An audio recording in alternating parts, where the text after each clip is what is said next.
E aí, pessoal, como é que vocês estão? A última vez que a gente conversou, a gente falou um pouco sobre fé. E eu achei que a melhor forma da gente continuar o nosso assunto seria falar um pouco hoje sobre oração. Vocês vão ver que, enquanto eu estiver falando aqui sobre oração, a gente ainda vai falar um pouquinho sobre aquilo que a gente discutiu na semana passada, que é sobre fé, porque eu acho que as duas coisas caminham muito juntas.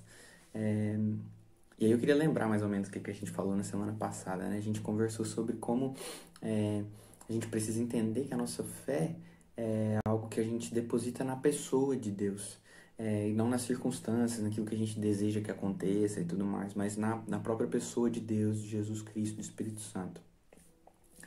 E quando a gente entende de verdade que a fé é algo que a gente coloca na pessoa de Deus, a gente passa a entender também que a oração é uma maneira da gente colocar a nossa fé em prática e, por consequência, é uma forma da gente se relacionar com o próprio Deus. E aí, para a gente pensar um pouquinho sobre isso, eu queria que a gente olhasse lá para Marcos 9, do 16 ao 29, mais ou menos, conta uma história muito curiosa na Bíblia e que eu acho que traz ensinamentos importantes para a gente.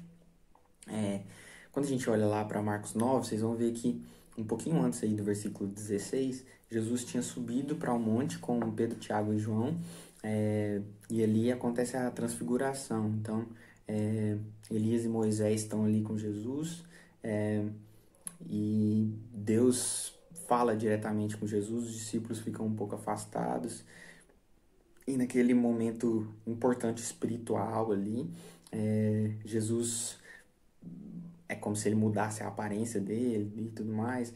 E eles ficam ali curtindo aquele momento importante. E pouco tempo depois eles descem do monte. Quando eles estão descendo do monte, tem um rebuliço lá embaixo do monte. Tem uma multidão meio que esperando Jesus ali. Eles estão sem saber o que está acontecendo. Quando eles chegam lá embaixo, eles entendem o que tinha acontecido. Chega um homem para Jesus, aí a gente já chegou no versículo 16, e diz que ele trouxe o filho dele para que Jesus pudesse curar, libertar ele, porque tinha um espírito imundo que vinha atormentando a vida do filho dele, e aí ele precisa do socorro de Jesus. E aí ele explica que ele trouxe o filho dele e que os discípulos estavam ali com ele antes, mas eles não conseguiram fazer nada. Então, essa é uma parte importante da história. Então, os discípulos tentaram libertar a vida daquele menino, tentaram expulsar aquele demônio, mas eles não conseguiram. Na hora que Jesus escuta isso que aconteceu, ele meio que dá uma bronca, assim, ele fala, geração incrédula, até quando eu vou estar com vocês, até quando eu vou ter que suportar vocês. E aí eu acho que quando Jesus diz isso, é como se ele estivesse dando um desabafo, assim, até quando eu vou ter que aguentar vocês, a falta de consciência de vocês, a falta de percepção de vocês. Jesus, é como se Jesus estivesse dizendo: eu estou há tanto tempo com vocês e vocês ainda não entenderam, vocês ainda não conseguiram perceber aonde que deve estar a fé de vocês, vocês ainda não conseguiram perceber a maneira que vocês devem orientar a vida de vocês para que Deus possa agir por meio de vocês. Ele meio que dá um desabafo e a gente começa a olhar para aquela questão da fé que a gente discutiu na semana passada. Lá no versículo 20 e 21, a gente entende que esse espírito imundo já vinha atormentando a vida daquele rapaz desde a infância dele. O pai dele diz, desde quando ele era criança que isso acontece. O discípulo toma, o discípulo não, o espírito toma conta dele e começa a jogar ele no fogo, na água, como se estivesse tentando matar o menino. E o menino nem consegue conversar direito, parece, por conta de toda essa questão espiritual que ele vivia. E aí, no versículo 22, o pai daquele menino pede socorro para Jesus. E aí tem uma parte desse diálogo que é muito interessante, que é, ele termina a frase dele dizendo, pedindo para Jesus: ajude-nos se puder. E aí Jesus meio que quase que fica ofendido com isso. Se puder, tipo, tá me tirando? Como assim se puder?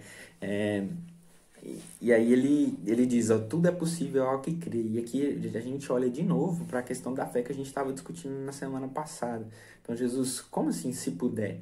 você ainda não entendeu quem eu sou, e você ainda não entendeu que a sua fé precisa estar depositada em mim e no meu Pai.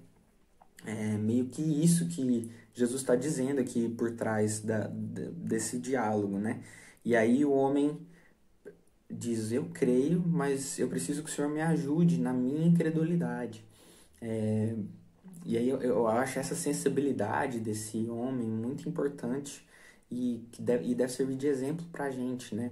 A gente entende muitas vezes que a nossa fé precisa estar em Cristo, que a nossa fé precisa estar em Deus, mas ainda assim é como se o nosso velho homem tivesse o tempo inteiro batendo na porta, né? Querendo assumir o controle, desviando o nosso foco daquilo que é realmente importante, desviando o nosso foco da onde a gente deve depositar a nossa fé. E a gente precisa rogar a Deus para que Ele nos ajude com a nossa incredulidade. Ó, Jesus, me ajuda a colocar sempre a minha fé no lugar certo. E aí acontece a libertação e quando a gente vai começar a entrar a falar mais especificamente sobre a oração. Então Jesus ordena para aquele espírito para que ele saia e para que ele nunca mais volte a entrar no rapaz. Poucos versículos depois, os discípulos... claro, o espírito sai, realmente aquele rapaz é liberto. E na hora que ele sai, o espírito ainda, como se fizesse ele ter uma convulsão ainda, e aí sai, o rapaz fica deitado ali no chão como que morto. As pessoas ao redor, inclusive, começam a discutir, ixi, morreu e tal. Mas aí Jesus pega ele pela mão, levanta ele, e aquele rapaz passou a ser liberto. E eu acho essa imagem interessante, né? É como se o rapaz fosse morto porque ele estava morto mesmo, não literalmente, mas ele estava morto por ainda não ter tido a chance de receber a vida de Deus, a vida em Cristo. Então é muito simbólico essa coisa dele parecer que está morto ali e Jesus ir levantar ele, pegar ele pela mão. E eu acho que isso simboliza muito a nossa própria salvação, né? Todos nós estamos mortos nos nossos delitos e pecados e é só por meio de Cristo que a gente pode receber a vida. Então é muito interessante isso. É como se Jesus estivesse mostrando, ó, a partir do momento que vocês colocarem em mim a fé de vocês, eu posso colocar vida, oferecer vida para vocês e libertar vocês da morte. E aí, um pouco mais para frente, ali no versículo 28, os discípulos questionam Jesus. Jesus, por que a gente tentou expulsar aquele demônio, mas a gente não conseguiu? Por que a gente tentou expulsar aquele espírito imundo, tentou libertar a vida daquele rapaz, mas a gente não conseguiu? E aí Jesus dá uma explicação simples. Ele diz, essa espécie só sai com oração. E é aqui que a gente vai olhar para a oração propriamente dita, né? Como eu vim falando, a gente precisa entender a oração como uma forma de colocar a nossa fé em prática. Quando a gente falou semana passada, eu mencionei Tiago, né? Como ele diz que a fé sem obras é morta. E que tipo de obras é esse? Muitas vezes a gente pensa, quando a gente fala em obras, de ajudar as pessoas, tudo mais, que é o foco principal ali de Tiago, né? A forma como a gente coloca em prática o amor de Deus através de nós, né? Ajudando as pessoas, dando comida para os necessitados, dando abrigo para aqueles que precisam e tudo mais. Mas a gente precisa entender a fé prática, a fé em obras, em ações, também na nossa forma de nos relacionar com Deus. E uma das principais formas da gente se relacionar com Deus é a oração. E quando a gente entende isso, a gente entende que a oração tem um efeito e um poder muito maior do que aquele que a gente... E às vezes diferente daquele que normalmente a gente atribui a ela, né? Então Jesus diz, ó, essa espécie só pode sair com oração. O que eu acho muito interessante é que no relato do texto, Jesus não ora em momento nenhum. Ele simplesmente diz para o Espírito, sai e nunca mais volte. Então, como assim? Por que que só sai com oração, mas no momento o Senhor não orou? Isso parece sugerir para mim. E aí, quando a gente entende quem era a pessoa de Jesus e a forma como ele vivia, isso fica claro para a gente. Que Jesus não orou naquele momento, mas Jesus estava o tempo inteiro orando, né? É como se fosse um, um atleta que está sempre se preparando, está sempre treinando, se fortalecendo e tudo mais, para na hora da competição, para na hora do vamos ver, ele está completamente pronto para enfrentar qualquer coisa que seja. E aí ele tem a autoridade, o poder para simplesmente expulsar o espírito e ele obedecer imediatamente. E a vida daquele rapaz ser transformada. E eu acho que isso é o que a gente precisa tomar como lição aqui. A gente não pode deixar para querer orar na hora que a coisa aperta simplesmente, né? A gente precisa ter uma vida de oração constantemente. O que faltou para os discípulos ali tenha sido uma vida de oração constante que deixava eles preparados o tempo inteiro para enfrentar qualquer que fosse o inimigo, qualquer que fosse a adversidade. É,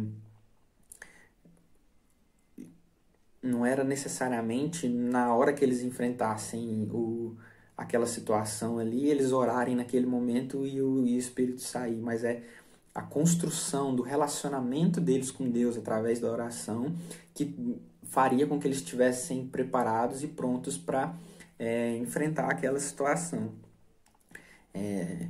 Eu acho que quando a gente entende isso, quando a gente entende que a oração é uma forma de relacionamento com Deus e é uma coisa que fortalece a gente, que prepara a gente para viver as situações espirituais, a gente percebe que textos como muito pode por sua eficácia a súplica dos justos, não necessariamente está dizendo que a gente vai conseguir o que a gente deseja quando a gente orar a Deus.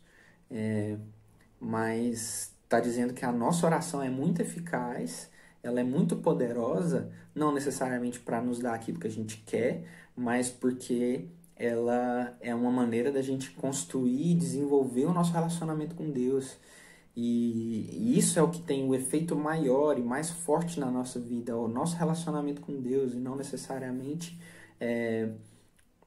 aquilo que a gente deseja acontecendo, né? Então, muito pode por sua eficácia a súplica do justo, não quer dizer que você vai conseguir exatamente tudo que você colocar em oração diante de Deus.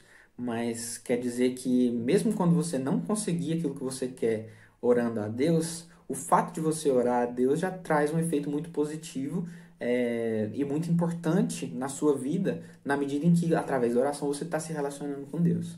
Entende? Eu acho que isso é muito importante, a gente entender que a oração é sim muito poderosa, mas não necessariamente para dar aquilo que a gente quer. Mas ela é muito poderosa na medida em que através dela a gente se relaciona com Deus, a gente desenvolve intimidade com Ele, a gente aprofunda os nossos laços com Ele. Então a oração é muito poderosa na medida em que ela opera obras muito maravilhosas na nossa própria vida, na vida de quem ora. E quanto mais a gente receber essa obra de Deus por meio da oração, aí sim, mais a gente vai conseguir ter um efeito positivo e poderoso no mundo ao nosso redor, na vida daquelas pessoas que nos cercam.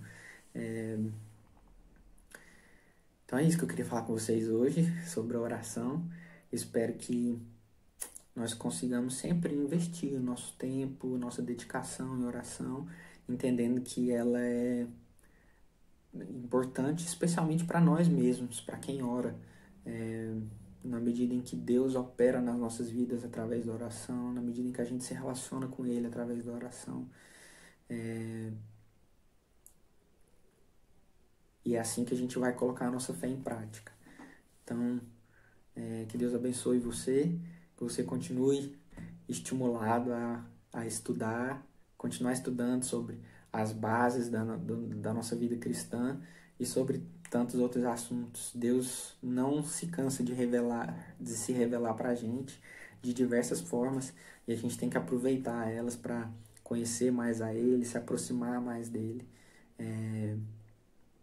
e colocar, inclusive, tudo isso, todas essas descobertas nossas em oração diante dele, para que ele possa abrir ainda mais os nossos olhos espirituais. Amém? Deus te abençoe.